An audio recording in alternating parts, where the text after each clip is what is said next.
Yo insisto porque para mí es fundamental que nuestra fe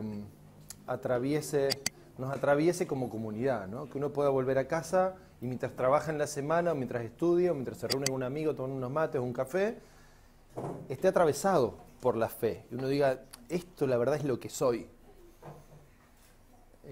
Tuve una discusión muy interesante esta semana acerca de la apologética. ¿Han escuchado esa palabra? Apologética o apología. Apología por ahí es más común, ¿no? Más familiar. La palabra es una palabra de origen griego que quiere decir defensa, ¿no? Entonces, hay toda una recomendación bíblica de argumentación, ¿no? Que por ahí no estamos muy habituados, la iglesia en general no se ha habituado mucho a defender la fe desde la razón. De hecho, hay mucha gente que piensa que o sos inteligente o tenés fe. ¿Conocen gente así? ¿O han pensado así? Capaz. No puede ser, las dos cosas no pueden convivir en una misma persona. O sos una persona inteligente, que estudia, que lee, que tiene pensamiento crítico, o sos religioso y tenés fe. Como que las dos cosas un mismo ser. Lo cual es un absurdo bastante claro, ¿no? Pero es bastante común. Como otros absurdos que son bastante comunes, pero que sea mal de muchos, no cambia la realidad, es un absurdo, ¿no?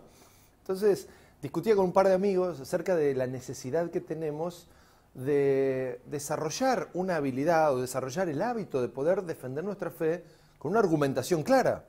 Digamos, hay libros escritos, hay clásicos que se definen como clásicos de apologética, ¿no? Donde hay argumentos y uno puede defender su fe o expresar su fe a través de una argumentación hasta lógica, les diría. Y hablamos con estos dos pastores amigos acerca de la necesidad de construir una nueva apologética donde, pensando más en la realidad que nos toca vivir desde lo social, donde hoy uno puede pararse en una ideología y desde su ideología buscar los argumentos que se le antojen para mantenerse en esa posición. Que hace unos años atrás, eso, digo, en la época donde se escribía apologética, eso era impensado, porque la apologética es, tengo una argumentación que me lleva a una posición. Pero hoy nos toca, por ejemplo, la ideología de género, ¿no? Que nos atraviesa como sociedad. No es una serie de argumentos lógicos que nos llevan a asumir una postura. Es al revés. Uno escucha gente que ha asumido una posición y después agarra cualquier argumento para sostenerse en ese lugar, en ese punto. Entonces, pensándolo desde ahí, hablamos de qué bueno sería poder desarrollar una nueva apologética o una nueva perspectiva apologética, ¿no? Donde uno dice, esta es mi posición, yo amo a Cristo, yo soy cristiano, y si me das 2 minutos te explico por qué, porque tengo razones para hacerlo, pero no pensar la apologética como una sumatoria de argumentos que terminan dando por resultado una fe genuina. No, mi fe es genuina. Por eso cada semana terminamos con esto de tarea para el hogar. Decir, che, pensalo en la semana. Me parece que es una forma de hacer gimnasia y decir, che, en la semana yo tengo que estar conectado con esto. Tengo que volver a la escritura, tengo que tener unos minutos de reflexión o de oración privada, para que esto sea mucho más real. A principio de año me acuerdo que armé una serie respecto de algunas cuestiones más históricas de la iglesia, y en nuestro país el 85-89% de los argentinos se confiesa cristiano. ¿Qué opinan? ¿Es real?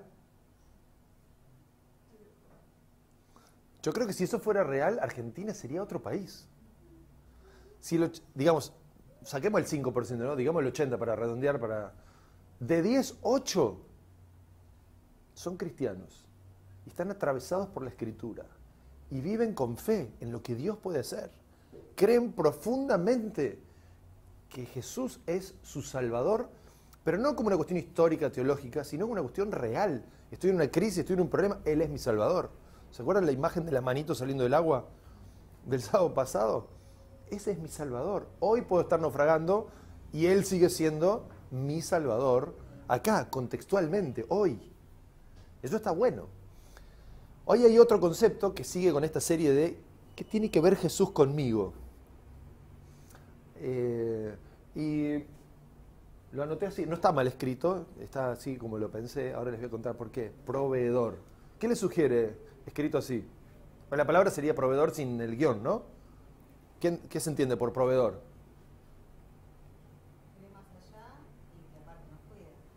Bueno, la palabra sin el guión habla de provisión. En términos empresariales, ¿no? El proveedor, hay dos tipos de proveedores, los proveedores de cosas y los proveedores de servicios, ¿no? El proveedor de cosas es el que trae materia prima, no sé, papel para la oficina, ¿no? Y están los proveedores de servicios, por ejemplo, el que provee de internet o el que provee de telefonía. Brinda un servicio, no te trae una máquina a la empresa o insumos diariamente, te conecta. O también un gran servicio, un buen proveedor de servicio es la aromatización de ambientes. Ese fue nuestro negocio durante 15 años. Fuimos proveedores, incluso proveedores del Estado, proveedores de algunos bancos. Y yo no le vendía insumos al banco, le vendía olor, fragancia. Marcas de ropa que vendían su ropa con mi perfume, que era su perfume. Yo le ofrecía un servicio, un valor agregado al producto de un sinfín de cuestiones, ¿no? Proveedor. Esa relación de proveedor es quien provee, es quien da a una empresa. Pero puesto así, se asocia más a lo visual, ¿no?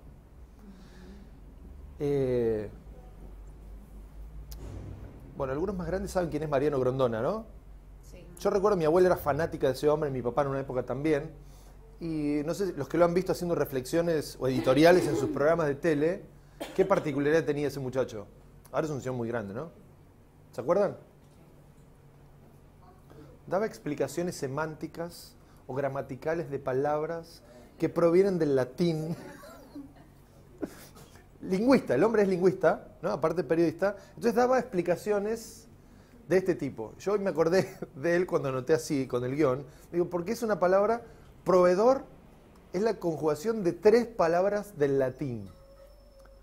Entonces vamos a mirar por partes esas 3 palabras con su significado particular. Pro es la primera. Pro no es, por eso no es tan amarillo, porque para evitar cuestiones, ¿no? No tiene que ver con cuestiones políticas o con una visión política, sino que tiene que ver con anticipar la jugada. Con pro. Hay una cuestión ahí, la misma, me llamó la atención, digamos, revisé un poco, esto viene del latín, ¿no? Al español llega del latín. Pero ustedes saben que el latín tiene su origen en el idioma griego, ¿no? Por la cuestión imperial, griego y Grecia y Roma tuvieron ahí la cuestión cultural con el idioma y hay como alguna similitud. Particularmente el pro, pro de la palabra, si uno lo piensa en idioma griego, tiene un significado y en idioma latín en latín tiene otro significado. Si uno piensa pro en cultura griega, es lo que llega al último, es el final. Si lo piensa en latín, es el que ve antes. Es pro, es la anticipación. Poniéndolo en términos futbolísticos, es anticipar la jugada. ¿Han visto un partido de fútbol donde la pelota va a donde no hay nadie, pero el que tira la pelota sabe que un compañero está a punto de llegar? Un pase al hueco. Anticipó la jugada, la pudo ver antes de concretarla. Esa es la idea que transmite el latín, prefijo sería, ¿no? Sí, estoy diciendo bien. El prefijo pro da la idea de anticipación. Después viene videre, que viene de vidente, siempre en latín, ¿no? Entonces, tiene que ver con ver anticipadamente. Porque un proveedor ve lo que su cliente necesita, ¿o no? Un proveedor dice, ¿sabes lo que vos necesitas? Yo tengo la solución a tu problema. Ese es un proveedor, ¿o no? Sí. Susana provee cuestiones así de cosmética y salud, ¿no? Todos para una mezcla. Salud natural. Entonces yo, no, pero yo estoy perfecto, le digo el otro día. Me dice, mirá que estoy perfecto. Dice, tengo un lifting natural. ¿Cómo lifting natural? ¿Estoy perfecto o no? Sí. Pero ella está viendo antes. Dice, te voy a recomendar una cremita. Entonces, me está por proveer un insumo. Entonces, lo ve antes, por eso puede ver, puede traerlo, puede ofrecerlo como servicio. Los que han participado en algún negocio alguna vez saben que a veces te caen proveedores del cielo y uno dice, no, no lo necesito. ¿Estás seguro? Mirá que lo necesitas.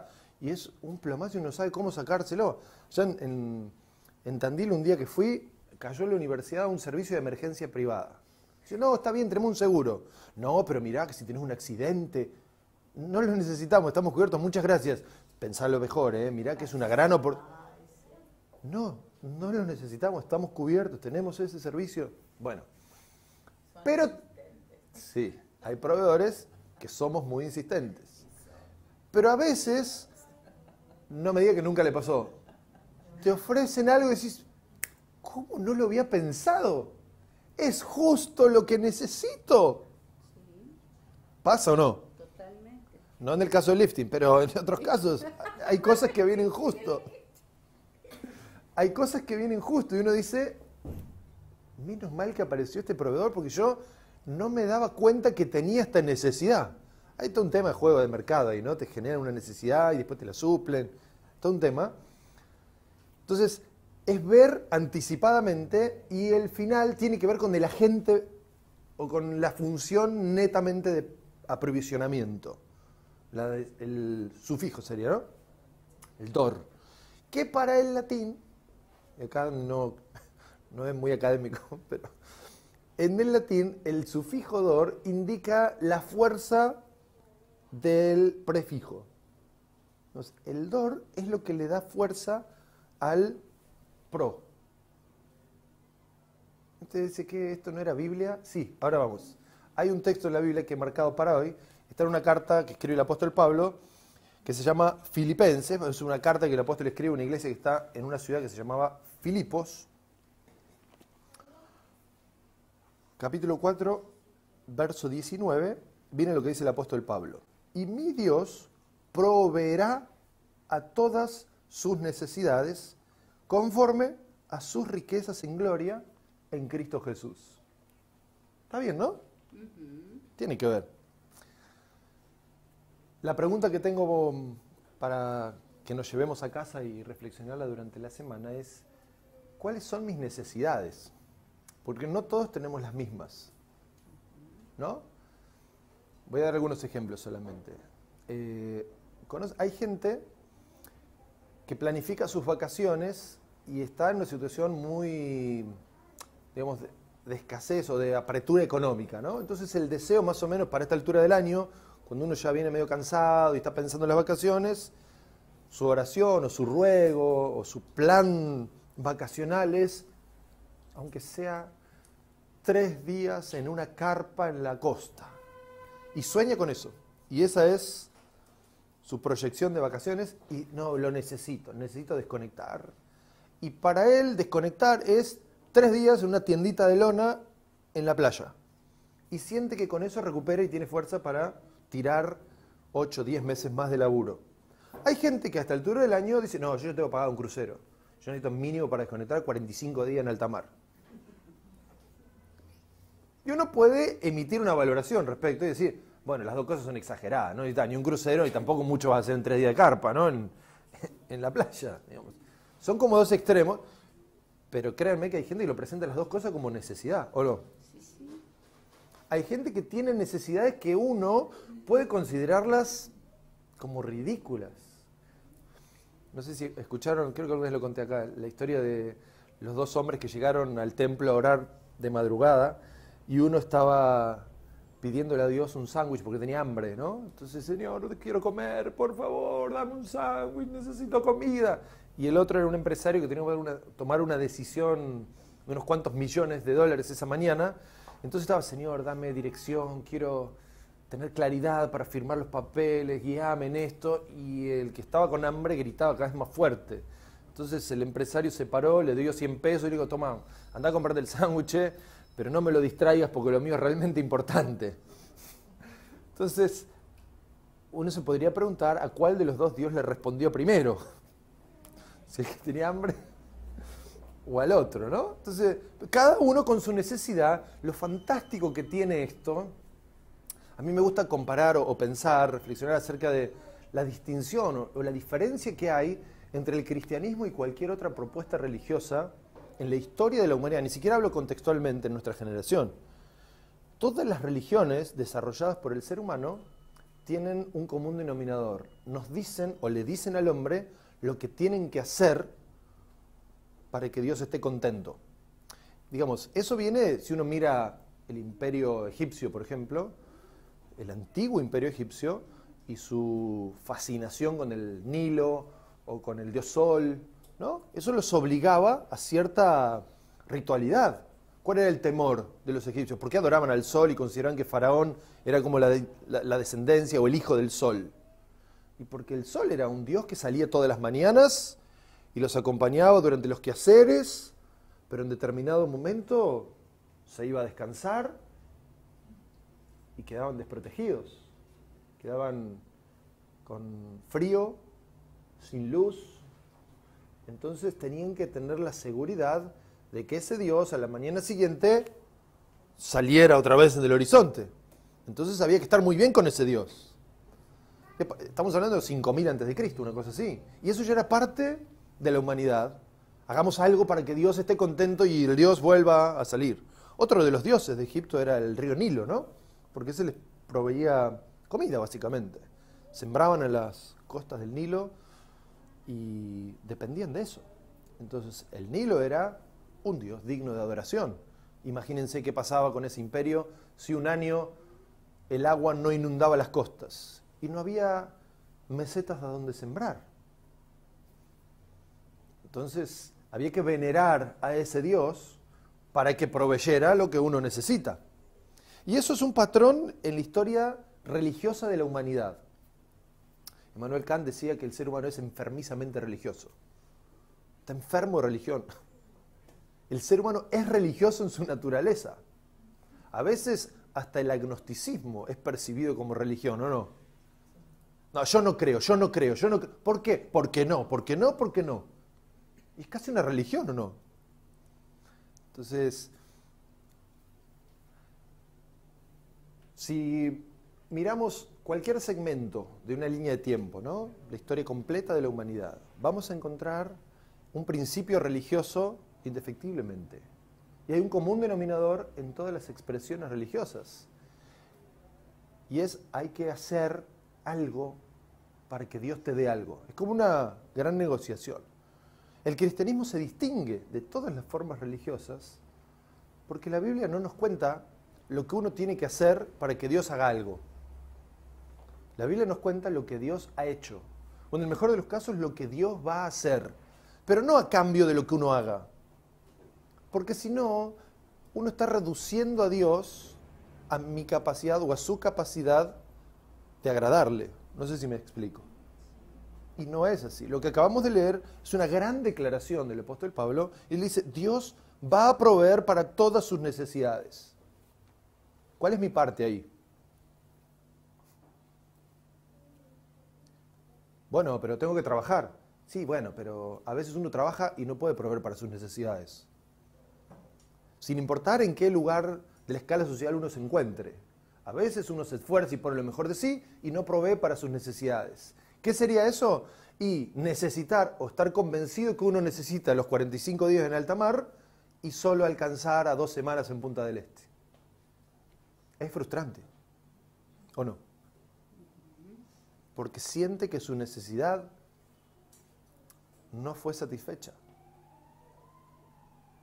Hay gente que necesita comprar ropa todos los meses, y cuando no puede hacerlo, hay una insatisfacción profunda porque siente que su necesidad no fue satisfecha. Entonces, después podemos hacer una valoración, es otro capítulo, ¿no? Decir, pero ¿cómo necesita ropa todos los meses? Pero bueno, ¿cómo va a querer 45 días? Es otra carpeta esa. El punto es, ¿qué tiene que ver Jesús conmigo? Bueno, Él es tu proveedor. Me encantaría que vayas pensando esto a la semana. Porque, ¿por qué recordar esto ahora? Porque nuestro país cíclicamente entra en crisis, ¿no? Entonces pensar en Dios como proveedor generalmente es un recurso como el último de la lista, ¿no? Uno arranca, bueno, en crisis, bueno, hay que meter horas extras. Bueno, voy a tener que laburar más. Y después si no alcanza, y bueno, no sé, tendré que buscar otro laburo. Y tendré que cambiar, y tendré que estudiar otro posgrado, y tendré que meterme en otra cosa de tiempo extra. Y agarré algo part-time. Y uno está buscando la vuelta, y cuando ve que aún así sus necesidades no están cubiertas, o lo que asume como necesidad no está cubierto, empieza a aparecer en la cabecita, o en el corazón, o en la psique, como quiera, empieza a aparecer ahí la idea de Dios. ¿O no? Como el último recurso de la lista. Pero no debe ser así. No tiene por qué ser así. ¿Saben de dónde asumimos históricamente esa idea?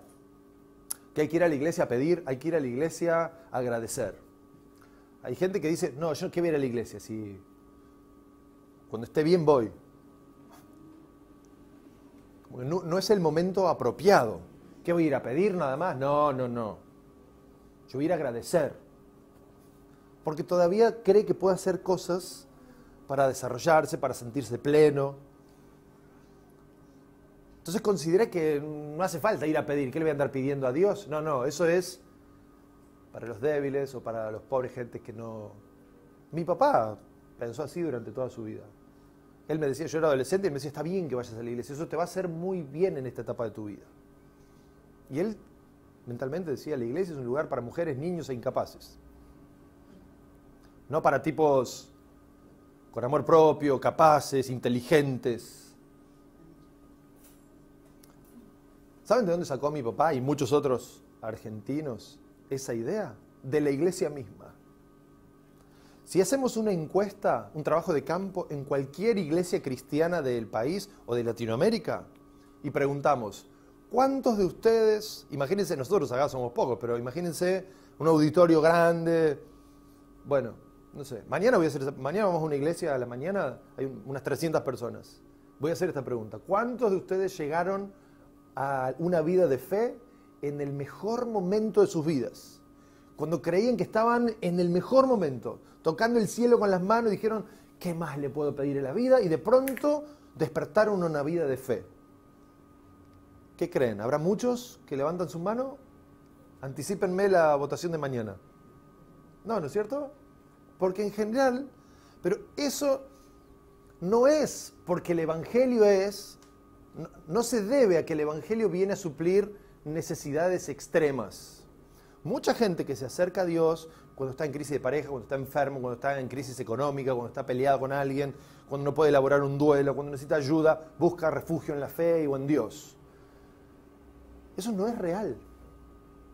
Hay gente que realmente necesita a Dios cuando está en la cresta de la ola. ¿Saben cuál es el problema? Que ahí no encuentra a los cristianos. Cuando está en la cresta de la ola, no encuentra a la iglesia. Mira a su alrededor y solo hay ateos y agnósticos. Algún budista tal vez, pero no mucho más.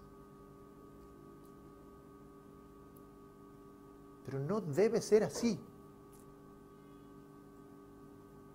Tiene que ser distinto. Porque mi Dios provee para tus necesidades no conforme a lo que tenés, sino conforme a sus riquezas. Y eso me indica que Dios puede proveer para el crucero de 45 días o para la carpa de 3 días en Claromecó. Para Dios le da igual, porque tiene recursos para unos y para otros. Entonces, esa provisión de Dios tiene que ver con que Él puede ver de antemano. Tiene que ver con que Él lo está viendo anticipadamente. Y es el agente, el DOR, que les hablé al principio,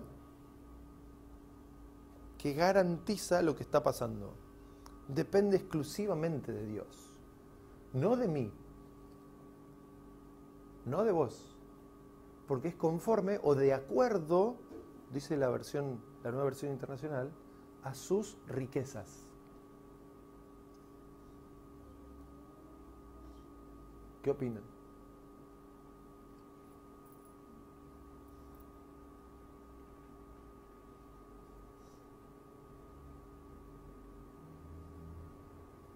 No me quedo callado porque no sé qué decir, me quedo callado como silencio reflexivo. Para que el hámster funcione así como más entrenado. ¿Perdón? ¿Cómo? Sus riquezas. Filipenses 4:19. Mi Dios pues suplirá para todas sus necesidades. Es una declaración de Pablo para la iglesia en Filipo. Conforme a sus riquezas.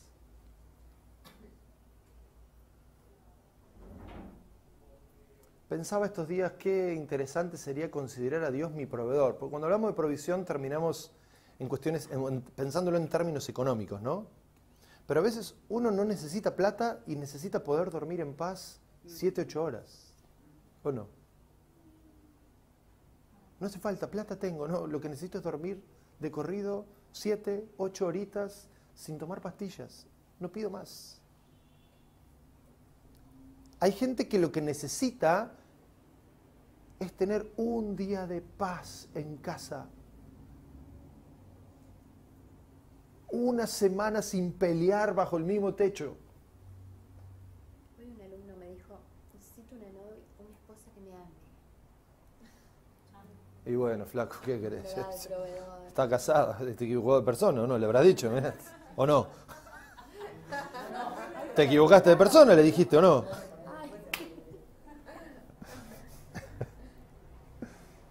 A veces uno necesita provisión en cuestiones que no tienen que ver con dinero. Empecé hablando de dinero porque es lo más gráfico, ¿o no? Se puede contar, ver, medir, pesar, entonces uno sabe, tengo mucho, poco, necesito acá, necesito allá. Pero hay cuestiones que son mucho más trascendentales que el dinero. Hay cosas en esta vida que tienen precio. Mucha plata, poca plata. Más plata, menos plata. Y hay cosas que tienen realmente valor. ¿Disfrutar de un tiempo en pareja tiene precio? No, tiene un gran valor. ¿Disfrutar de la mesa con los hijos? No tiene precio, tiene valor. ¿Dormir en paz? 7, 8 horitas? No tiene precio. Tiene un valor incalculable. ¿Vivir con la conciencia tranquila de que estoy dando lo mejor de mí en este proyecto? No tiene precio, tiene valor. Saber qué estoy haciendo en este planeta no tiene precio. Tener algo para contar frente a la pregunta, che, ¿a qué te dedicas? ¿Vieron que hay gente que uno le pregunta a qué te dedicas? Y dice, bueno, depende del día. Bueno, ¿a qué te referís? No sé, porque tengo muchas cosas. En realidad porque no tiene la menor idea de qué se está dedicando. Tiene un abanico de cosas y todas le van bien, todas le gustan. Ahora, hay gente que le preguntás a qué te dedicas, se le dibuja una sonrisa y se enciende. Ay, no, yo me dedico a esto, me fascina. Y te empieza a contar para qué está en esta vida. ¿O no? Hay gente que está en una disyuntiva. No, yo me dedico a esto, pero bueno, trabajo en esto. Se dedica mentalmente o a soñar en determinado sector, pero mientras tanto está haciendo otra cosa. Y mientras tanto, a veces son 20 años. ¿Qué creen? ¿Se le nota en la cara o no? Totalmente. ¿Se percibe eso o no? ¿Qué creen? Bueno, ahora que no hablamos de plata y hablamos de cuestiones que por ahí emocionan un poco más, voy a leer de nuevo Filipenses 4:19. Mi Dios proveerá para todas sus necesidades conforme a sus riquezas. Entonces no importa si necesitas un poquito más de plata a fin de mes, o necesitas paz para descansar, o un poco que mejore la relación en casa con los pibes o con la pareja. No importa de qué se trate, o si necesitas un poco más de claridad para saber qué cuerno estás haciendo en este planeta, o para desarrollarte profesionalmente, no importa de qué estemos hablando. La Escritura sigue siendo muy concreta. Es Dios quien provee para tus necesidades.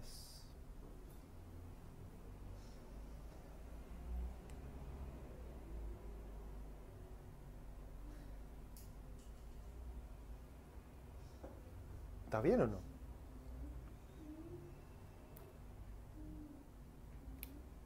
Yo les recomiendo que a lo largo de esta semana vuelvan sobre Filipenses 4:19.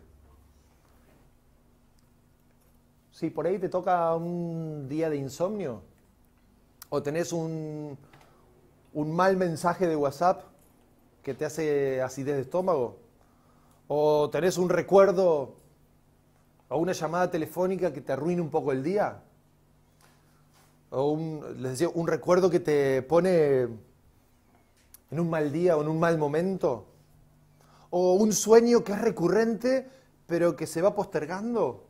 Digamos, ¿vieron para mí un sueño es como un cheque en diferido? ¿Vieron cómo es un cheque diferido? Te voy a dar $50.000, te lo firmo y te lo doy, pero le pongo fecha 3 de marzo del 2054. ¿Tenés la plata o no tenés la plata? Bueno, pero tenés el cheque, está firmado y hay plata en la cuenta. Te lo doy ahora, ¿lo tenés? Hay gente que anda con su cheque diferido 20, 30 años. No, porque un día voy a tenerlo, ¿eh? Acá está, mirá, se acerca, en cualquier momento, falta menos que antes. Y su sueño de desarrollo profesional, de construir familia, es un cheque en diferido. La noche romántica soñada, cheque en diferido. El proyecto personal, el emprendimiento para desarrollarme, es un cheque en diferido. Terminar la universidad es en diferido. Sí, ya en cualquier momento, falta menos. Y a veces tener un sueño de ese tipo se transforma en una tortura, ¿o no? Entonces, cuando esta semana luches con esas cuestiones en el corazón o en la mente, en los pensamientos, recordate Filipenses 4:19. Decir, Señor, yo creo que vos podés proveer, porque no es conforme a mi necesidad, no depende de mi necesidad, no depende de mi situación, ni siquiera de mi fe. ¿De qué depende? De tus riquezas. Y si podemos pensar a Dios como proveedor de plata o de dinero o de mejores vacaciones, también podemos pensarlo como proveedor de paz, de amor, de armonía para la casa. También podemos pensarlo como el proveedor para mis sueños. Es un gran recurso la vida de fe. Así que si tienen la habilidad o la capacidad de agendarse un ratito para crecer en su vida espiritual, vuelvan sobre Filipenses 4:19 esta semana y hablen con Dios. Planteen ahí las necesidades. Se trata de abrir el corazón, de decir, yo necesito, tengo acá una necesidad, es una espina clavada en el corazón. Eso vale la pena, eso hace que el cristianismo sea significativo hoy. Eso hace que valga la pena acá y ahora. Porque si no es una cuestión histórica, como decía la semana pasada respecto a cuando decimos enfáticamente que Jesús es mi Salvador. Si eso no tiene un anclaje a la vida real, es un discurso histórico teológico. Pero uno tiene que saber de qué se trata acá y ahora, cómo esto me cambia la vida hoy, cómo esto me hace mejor persona, mejor profesional, mejor hombre, mejor padre, mejor mamá. Así de concreto es el cristianismo.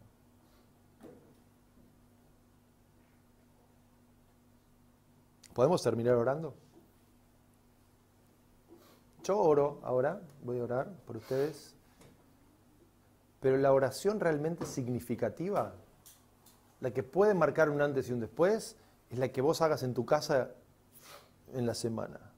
Es el momento, esos 10 minutos que separás de tu agenda para pensar en Dios. En la cocina, en tu cama o en tu baño, da igual. Pero ese momento de cerrar los ojos o de tener un momento de reflexión y decir, yo necesito a Dios. Eso realmente es cristianismo práctico. Eso le cambia la vida a cualquier mortal. Es una dinámica de vida espiritual que no tiene vuelta atrás. ¿Oramos? Señor, gracias por esta noche juntos. Gracias por contar con vos en nuestras vidas. Gracias por tu palabra que nos desafía a seguir creyendo. Señor, queremos verte como nuestro proveedor en cada área de nuestras vidas. Señor, oro por cada persona que está aquí en esta sala. Oro por los que necesitan que proveas paz para el hogar, los que necesitan que proveas un buen descanso esta semana. Señor, mira el corazón de los que vienen luchando solos, con incertidumbre, con desesperanza. Señor, revelate como el Dios que provee para su necesidad. Señor, oro por los que tienen esta semana que enfrentar situaciones difíciles, restaurar relaciones, hacer llamadas telefónicas, responder algunos mensajes. Señor, y se sienten desafiados, que puedan verte como su proveedor. Ayúdanos a no quedarnos en la pequeñez de pensarte como nuestro proveedor en cuestiones económicas exclusivamente. Señor, ayúdanos para creer, para verte como nuestro proveedor integral para todas nuestras necesidades. Señor, que podamos transmitir esta verdad a la próxima generación, a nuestros hijos. Señor, quiero que seas nuestro proveedor en Enjoy.